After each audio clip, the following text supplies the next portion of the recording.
മാന്യപ്രേക്ഷകർക്ക് എൻ്റെ പ്രണാമം. പറഞ്ഞ തന്നെ കാര്യങ്ങളാണ് ഇടയ്ക്ക് ആവർത്തിക്കുന്നത്. എങ്കിലും വളരെ സമകാലീന പ്രസക്തമായതുകൊണ്ടാണ് ഇത് ആവർത്തിക്കുന്നത്.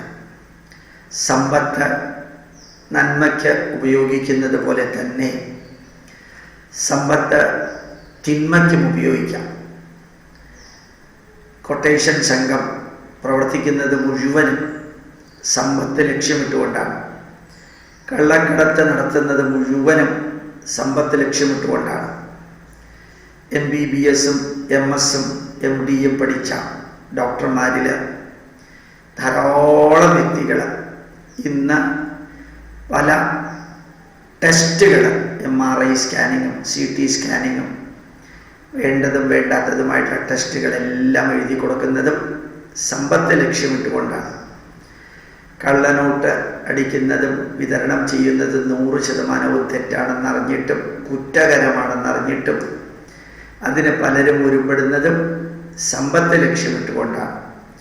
ഓരോരുത്തരും ബിസിനസ് തുടങ്ങുന്നതും ആശുപത്രി തുടങ്ങുന്നതും സമ്പത്ത് ലക്ഷ്യമിട്ടുകൊണ്ടാണ്. പലപ്പോഴും വേണ്ടാത്ത ഓപ്പറേഷൻ നടത്തുന്നതും വേണ്ടാത്ത മരുന്നുകൾ കൊടുക്കുന്നതും എല്ലാം വളരെ എളുപ്പത്തിൽ കമ്മീഷനിലൂടെ സമ്പന്നനാവാൻ വേണ്ടിയിട്ടാണ്. അതേപോലെ തന്നെ കൈക്കൂലി മേടിക്കുന്നതും കൊടുക്കുന്നതും സമ്പത്ത് ഉണ്ടാക്കാൻ വേണ്ടിയാണ്. കൈക്കൂലി മേടിച്ച് ധാരാളം സ്വത്ത് സമ്പാദിച്ച് മുമ്പോട്ട് പോകുന്ന ഓരോ വ്യക്തിയും രാത്രി ഉറങ്ങാതെ സമ്പത്തുണ്ടാക്കാൻ വേണ്ടിയിട്ട് ഇങ്ങനെ ശ്രമിക്കുന്ന കാഴ്ച നമുക്ക് കാണാൻ സാധിക്കും. ഈ ലോകത്തിൽ മിക്കവാറും എല്ലാ കാര്യങ്ങളും സമ്പത്തുണ്ടാക്കിയാൽ സുഖം കിട്ടും എന്ന ധാരണയിലാണ്. പണ്ട് ഈ യൂട്യൂബിൽ ഞാനൊരു കഥ പറഞ്ഞിരുന്നു. ഞാൻ പറഞ്ഞ കഥ ഒരു ചെറിയ വരിയിലൂടെ ആവർത്തിക്കാം. ഒരു വ്യക്തി ആൽമരത്തിൻ്റെ ചുവട്ടിൽ സുഖമായി കിടന്നുറങ്ങിയപ്പോൾ അതിലൂടെ പോയ ഒരു വ്യക്തി ഇയാളെ വിളിച്ചുണർത്തിയിട്ട് പറഞ്ഞു, അത്രേ താൻ എന്താണോ കിടക്കുന്നത്, എനിക്ക് വല്ല പണിയെടുത്തോടെ എന്ന്. അപ്പോൾ ഇയാൾ ചോദിച്ചു, എന്ത് പണിയെടുക്കുക?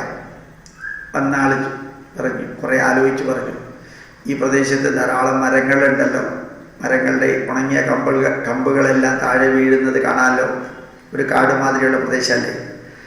ഈ കമ്പുകളും മരത്തിൻ്റെ ചെറിയ ചെറിയ ചില്ലകളുമെല്ലാം താൻ ശേഖരിച്ച് അത് വിറ്റ് കഴിഞ്ഞാൽ പൈസ കിട്ടില്ലേ? അയാൾ ചോദിച്ചു, പൈസ കിട്ടും, ഇനി എന്താ ചെയ്യേണ്ടത്? കുറേ പൈസ ഉണ്ടാക്കി കഴിഞ്ഞാൽ കുറേ കൂടി തടികൾ വാങ്ങിച്ച് തനിക്ക് വിറ്റ് കുറേ കൂടി പൈസ ഉണ്ടാക്കാം. അയാൾ പറഞ്ഞു, കുറേ കൂടി പൈസ ഉണ്ടാക്കിയിട്ട് എന്താ ചെയ്യാം? അത് കഴിഞ്ഞ് ഈ കമ്പുകൾ പെറുക്കാനും തടി വാങ്ങിക്കാനും ഒക്കെ ജോലിക്കാരെ നിയമിക്കണം, അപ്പോൾ കുറേ കൂടി സമ്പത്ത് കിട്ടും. അയാൾ ചോദിച്ചു, അപ്പം അത്രയും സമ്പത്ത് കിട്ടിയിട്ട് എന്താ ചെയ്യാം? അപ്പോൾ ഈ തടി വാങ്ങിച്ച് മരക്കൊമ്പുകളൊക്കെ എടുത്ത് ഒരു വാഹനം വാങ്ങിച്ച് ഈ ഗ്രാമത്തിൽ നിന്ന് ഈ സാധനങ്ങളൊക്കെ പട്ടണത്തിൽ കൊണ്ടുപോയി വിറ്റാൽ നല്ല ലാഭം കിട്ടും. ഇപ്പോൾ മറ്റേ ആൾ പറഞ്ഞു, ആ നല്ല ലാഭം കിട്ടിയിട്ട് എന്ത് ചെയ്യും? തനിക്ക് ധാരാളം പൈസ ആയി കഴിഞ്ഞാൽ തനിക്ക് സുഖമായിട്ട് വിശ്രമിക്കാമല്ലോ, പിന്നെ താൻ ആരെയും ഭയപ്പെടേണ്ടല്ലോ എന്ന് പറഞ്ഞു. അപ്പോൾ അയാൾ തിരിച്ചു പറഞ്ഞു, ഞാൻ ഇത്രയും നേരം സുഖമായിട്ടല്ലേ ആൽമരത്തിൻ്റെ ചുവട്ടിൽ വിശ്രമിച്ചുകൊണ്ടിരുന്നത്, ഞാൻ ആരെയും ഭയപ്പെടാതെ സുഖമായിട്ടായിരുന്നു വിശ്രമിച്ചുകൊണ്ടിരുന്നത്. നിങ്ങൾ വന്നിട്ടാണ് എന്നെ എഴുന്നേൽപ്പിച്ചിട്ട് ഇങ്ങനെയൊക്കെ വിവരിച്ചത്. ഇതൊരു കഥയാണ്. ഇതിനകത്ത് അർത്ഥവുമുണ്ട്, അർത്ഥമില്ലാത്ത സന്ദേശവുമുണ്ട്. പക്ഷേ ഒന്നും ചെയ്യാതെ മരത്തിൻ്റെ ചുവട്ടിലിരുന്ന് ഉറങ്ങണമെന്നല്ല കഥയുടെ അർത്ഥം. കുറേ സമ്പത്തുണ്ടാക്കുമ്പോഴും അത് പരിധി കടക്കുമ്പോൾ ടൈറ്റായിട്ടുള്ള ഷൂസും വളരെ ലൂസായിട്ടുള്ള ഷൂസും രണ്ടും പ്രശ്നസങ്കീർണമാണ് എന്നറിയണം. അതേപോലെ സമ്പത്തില്ലാത്ത അവസ്ഥയല്ല, സമ്പത്ത് വേണം, അത് ധാർമ്മികമായിട്ടുണ്ടാക്കണം. പലപ്പോഴും സമ്പത്ത് ഉണ്ടാക്കുന്നവരും ഉണ്ടാക്കാൻ വേണ്ടി പണിയെടുക്കുന്നവരും പൈസ കൊടുക്കുന്നവരും വാങ്ങിക്കുന്നവരുമെല്ലാം പരിധിക്കപ്പുറം അത് കുമിഞ്ഞു കൂട്ടുമ്പോൾ ജീവിതത്തിൽ എവിടെയെങ്കിലുമൊക്കെ അപസ്വരങ്ങൾ ഉണ്ടാകും എന്നുകൂടി മറക്കാതിരിക്കുക. Whenever the system in equilibrium is disturbed, the system will adjust itself in such a way that effect of the disturbance will be nullified. ഒരു സന്തുലിതാവസ്ഥ മനുഷ്യനുണ്ടാവണം.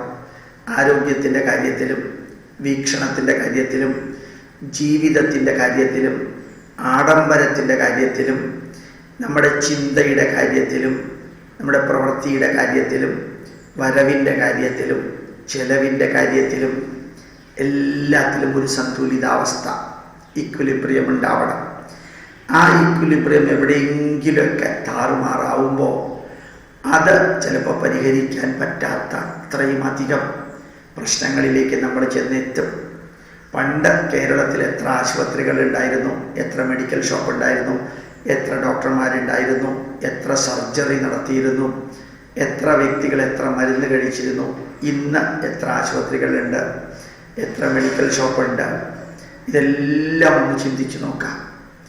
ഈ വ്യത്യാസമെല്ലാം ഉണ്ടായിട്ടും കേരളത്തിലെ ഹാർട്ട് അറ്റാക്കിൻ്റെ റേറ്റ് 48%, ക്യാൻസറിൻ്റെ റേറ്റ് 62%, ചെസ്റ്റ് പെയിനിൻ്റെ റേറ്റ് ഏതാണ്ട് 88%.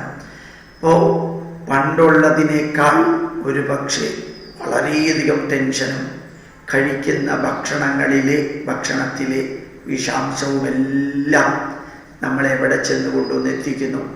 ആഡംബരം കയറി, നോൺ വെജിറ്റേറിയൻ കയറി, മദ്യപാനം കയറി, ലഹരി പിടിച്ച് മത്ത് പിടിക്കുന്ന വസ്തുക്കൾ കഴിച്ച് ഇതൊക്കെ കഴിക്കാനും കാരണം അമിതമായ സമ്പത്ത് കയ്യിൽ വന്ന് കൂടുമ്പോഴാണ്. അപ്പം ആ സമ്പത്ത് നമ്മൾ നിയന്ത്രിക്കണമെന്ന ഒരു ഫിലോസഫിക്കൽ വീക്ഷണത്തിലൂടെ നിങ്ങളെ അറിയിക്കുന്നു. സമ്പത്ത് വേണ്ട എന്ന അർത്ഥമല്ല. ധാർമ്മികമായിട്ട് എത്ര സമ്പത്ത് ഉണ്ടാക്കാൻ സാധിക്കുമോ സമ്പത്ത് ഉണ്ടാക്കണം. കുറേ അധികം സമ്പത്ത് കൊടുക്കണം മറ്റുള്ളവർക്ക്, വേദനിക്കുന്നവർക്കും വിശക്കുന്നവർക്കും അനാഥർക്കും വൃദ്ധർക്കും കൊടുക്കുമ്പോഴാണ് ഉണ്ടാക്കിയതിനേക്കാൾ സന്തോഷം ചെലവഴിക്കുമ്പോൾ നമുക്ക് കിട്ടുന്നത് എന്നുകൂടി ഓർമ്മയിരിക്കട്ടെ എന്ന് പ്രാർത്ഥിക്കുന്നു. പ്രണാമം. നമസ്കാരം.